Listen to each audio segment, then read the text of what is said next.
Our 20-year-old gas boiler broke down again. We decided it may be an ideal time to replace it, as it's broken down once a year for the past 3 years. This video is a first in a series where I take you through our current setup, my research into new boilers, my learning curve along the way, and the final product choice. I'll also cover the installation and review. It may turn out to be more than just a simple boiler replacement, as you'll see.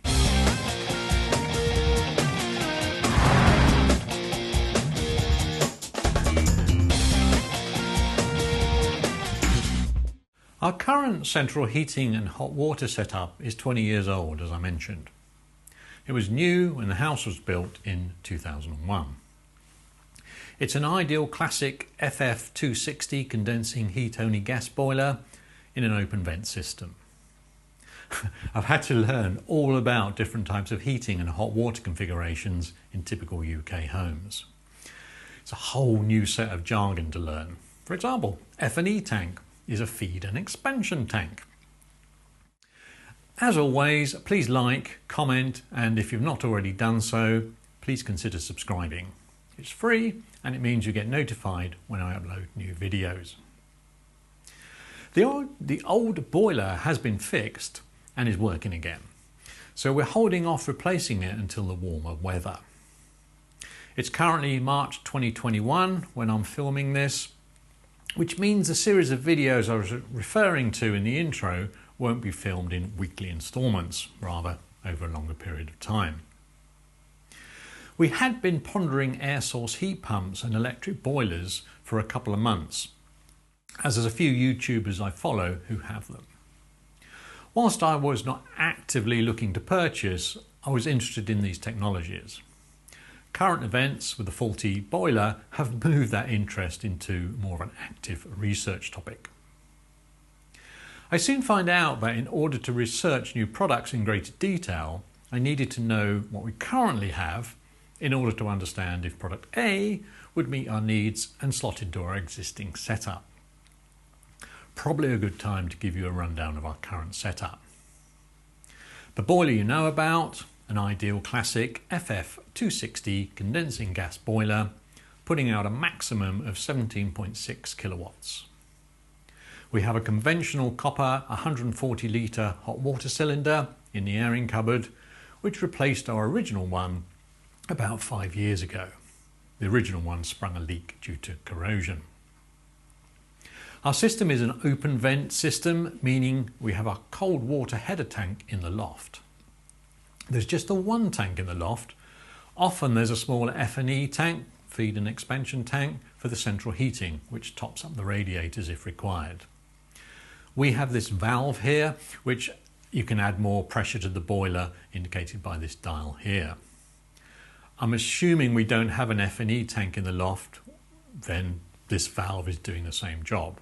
So if anybody knows for sure, please let me know in the comments below.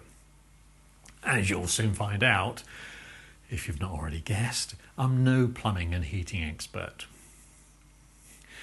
We have a wet radiator system with 17 radiators, 9 downstairs and 8 upstairs, which are fed by 10mm microbore pipework, which was common in houses of our era. We have a 4-bedroom house, 1 bathroom with a bath and a gravity-fed shower, and an ensuite with an electric shower. There's 2 adults living in the house. When I started to pulling this video together, the gas boiler was broken, which actually was repaired on Tuesday the 9th of March by Rob from Ideal Boilers. The spark igniter had died, which meant a new circuit board. Thankfully, Rob had one on the van, fitted and tested and working within an hour. Our current gas boiler is actually a very simple device. There's no LCD screens or readouts. There's an on-off switch, a temperature setting, and that's it. Now we have a working boiler, which means we're not in so much of a rush to swap it out. It's no longer a distress purchase, which is obviously a much better place to be.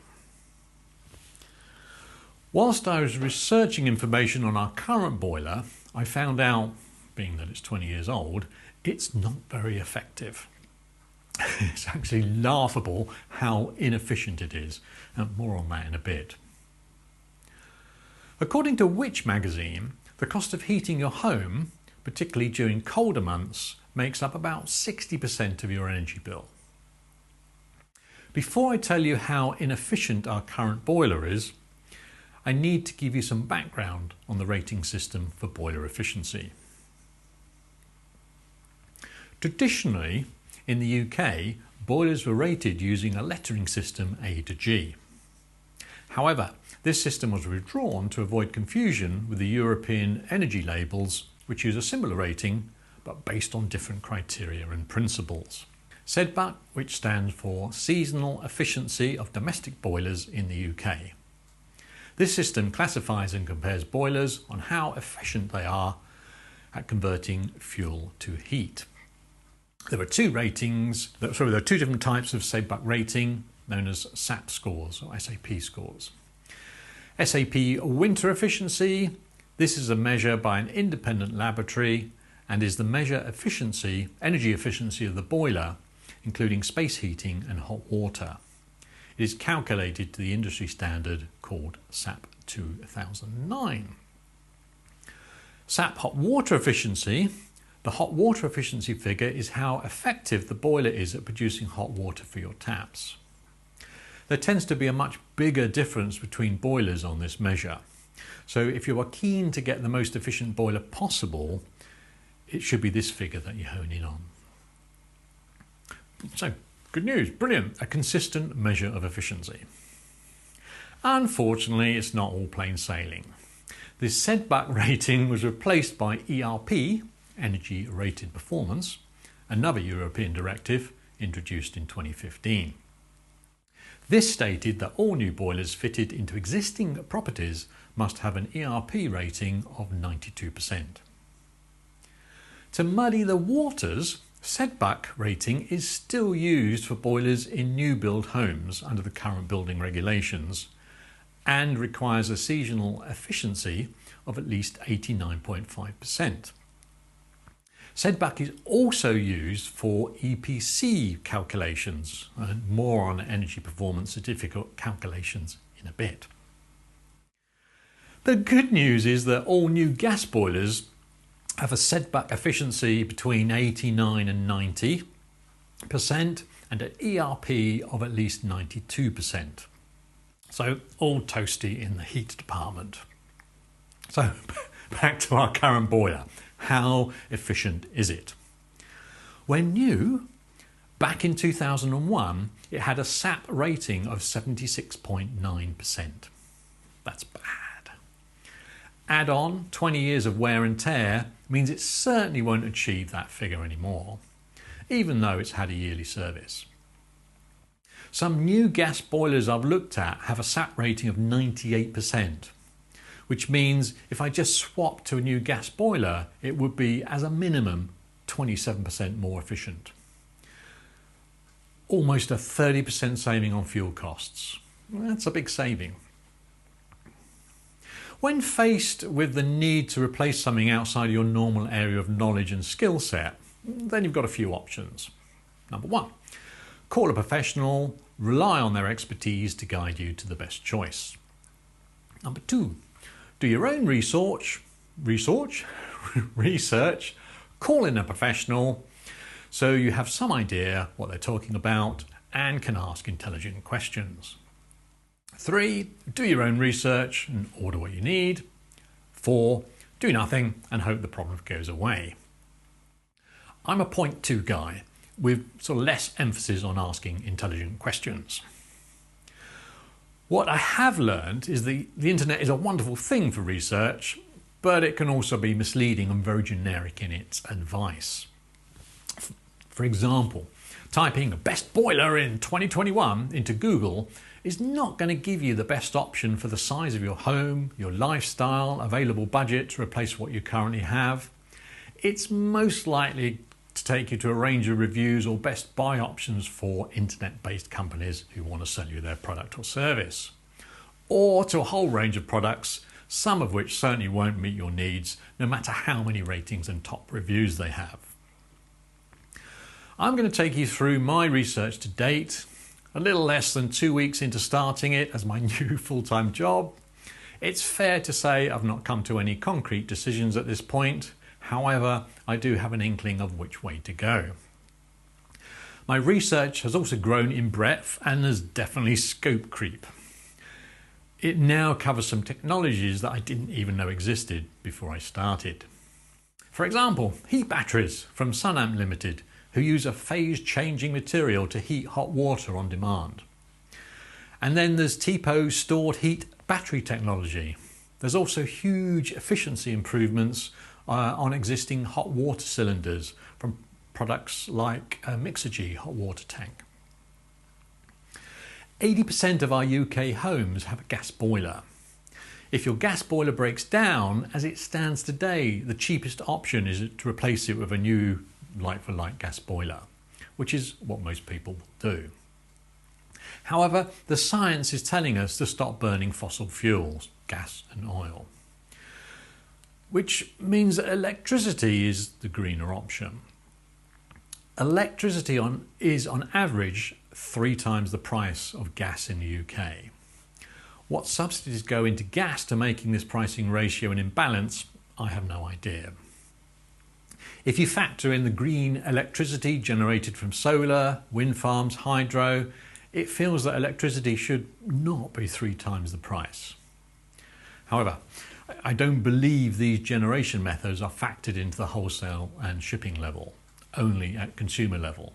And at consumer level, it generally means you pay a little more for green electricity. In short, I'm saying that heating a home by just electricity, even if you have solar PV, is certainly not the cheapest option. Gas is, as we stand today. So my heart is telling me to go down the electric route and stop using gas. My head is saying otherwise. The research I've been doing into greener heating technology has led me into watching many passive house build projects on YouTube. The Passive House Standard is designed for new builds and makes a home incredibly efficient to heat, often resulting in no utility bills at all for heating.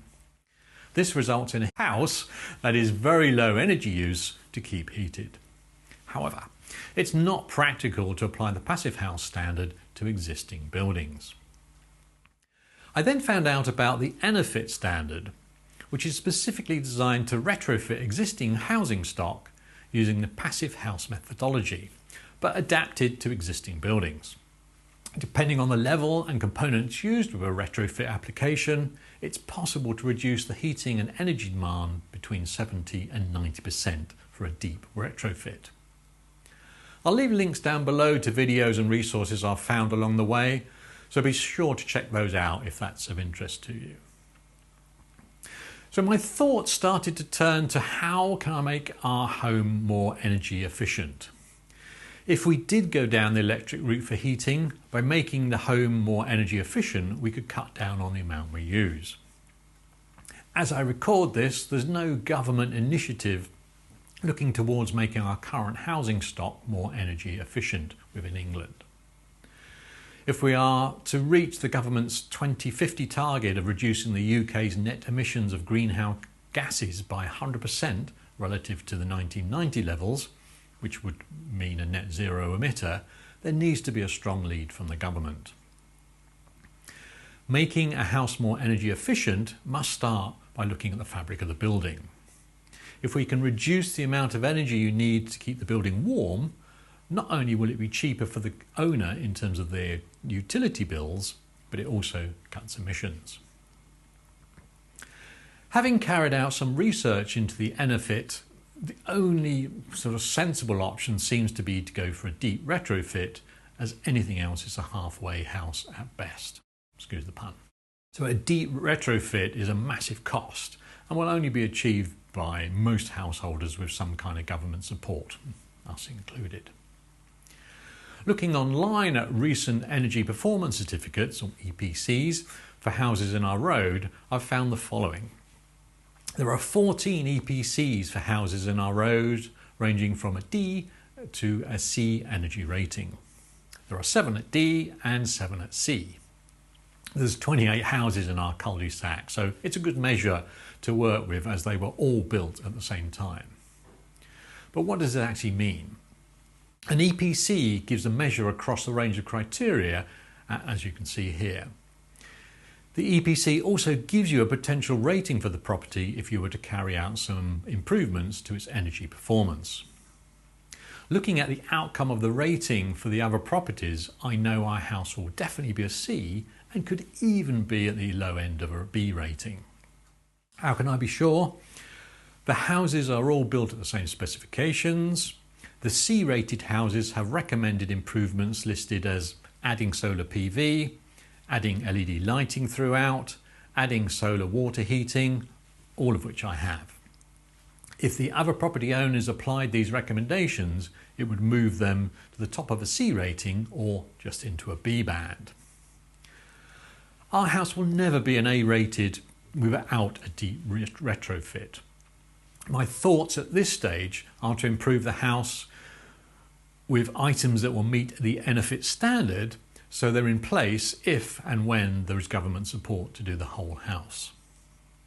First step is to complete a deep insulation of the loft space. I've done sort of 80% of it to a depth 350 mm, but need to do the rest. I need to replace our drafty old front door, which has thin wooden panels either side of it, which are not well insulated. Just have a look at these infrared photos and temperatures I took. There's a massive variance across these panels. Around 15% of your heat escapes through a poorly insulated front door. We also have one or two windows where the 20-year-old double glazing is leaking and you can feel the drafts. We have a chimney in the front room where the gas fire is, which we don't use, so this can be blocked up. My plan is to go around the house chasing down drafts with the infrared camera and dealing with them as I find them. This will produce a list of items that need to be replaced or improved, and then look for products that meet the Enefit standard.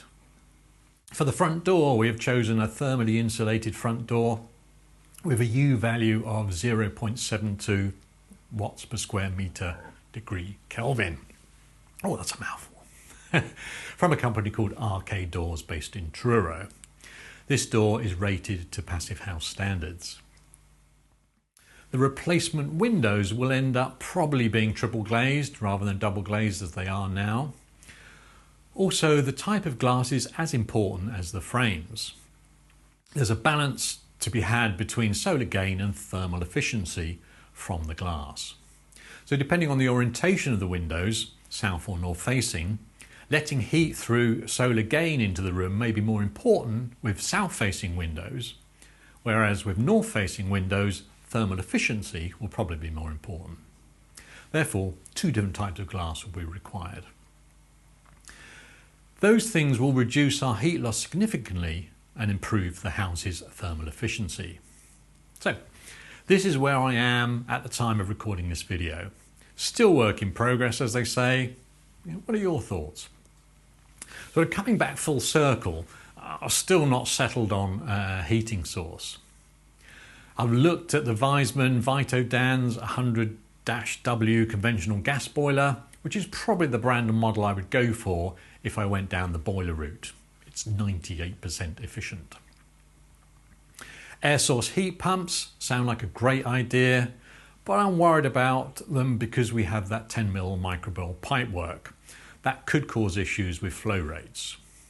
Then there's a large upfront cost to install, and then what happens after the 7-year renewable heat incentive scheme ends.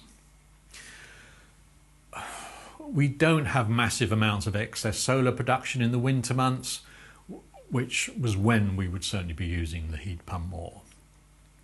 The RHI, the renewable heat incentive, was due to end for new applications on the 31st of March 2021. This actually has been extended to the end of March 2022, so some good news there. I've just started reading an ebook titled Heat Pumps for the Home by John Cantor, so I can learn more about them. My concerns, as I mentioned, are microbore and flow rates, so put those aside, how they perform in lower outside temperatures, how much electricity they use, Will it be sufficient to heat the home, or will supplementary heating be required in really cold weather? There are plus sides to heat pumps. They're very effective if designed to meet the building and householders' needs. They're measured against a coefficient of performance, or COP. So for example, a COP of 3 means you get 3 kilowatts of useful heat delivered to your house for 1 kilowatt of electricity. On paper, that makes them as cost effective to run as gas, being that gas is a third of the price of electricity. For me, the jury's still out on heat pumps. More research needed before investing around £10,000 on an installation. I've also looked at new electric technologies. Hot water storage systems like the one from Mixergy look like a great option and can work with any heat source. I've also investigated advanced thermal energy storage batteries from a company called Sunamp Limited, which use phase change material to heat hot water on demand. The more you investigate, the more confusing the array of choice. However, what is clear is the large variance between the price of gas and electricity, and that seems to be the sticking point at present. Any thoughts or ideas, then please drop them down below in the comments below.